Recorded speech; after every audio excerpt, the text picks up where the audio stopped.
Баршаңызға сәлем, каналыма қош келдіңіздер. Сіздермен Балнұр. Бүгін сіздермен кекс дайындаймыз. Тез дайындалатын. Бізге керекті заттар су, май, қант, тұз, ұн және айран керек болады. Міне ыдысымызға айранды, сода, тұзды салып араластырып аламыз. Оның үстіне қант саламыз. Оны да жақсылап араластырамыз.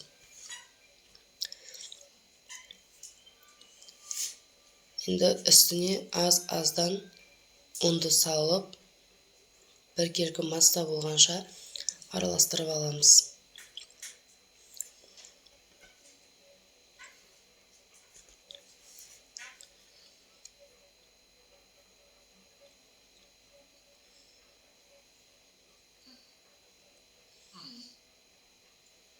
Енді үстіне сұйық майды құйып, барлығын бірігіп жақсы болғанша араластырып аламыз.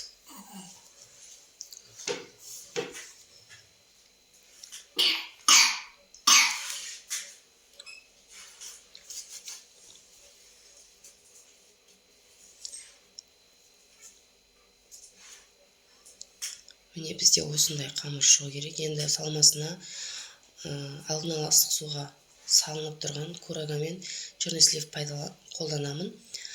Сіздер әртүрлі құрғақ жемістерді қолдана берсеңіздер болады.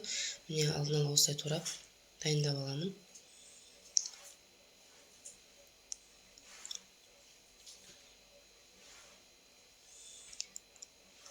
Міне осы тураған заттарымды тестаға салып, одан табаға салып 180 градуста 30 минут пісіріп аламыз.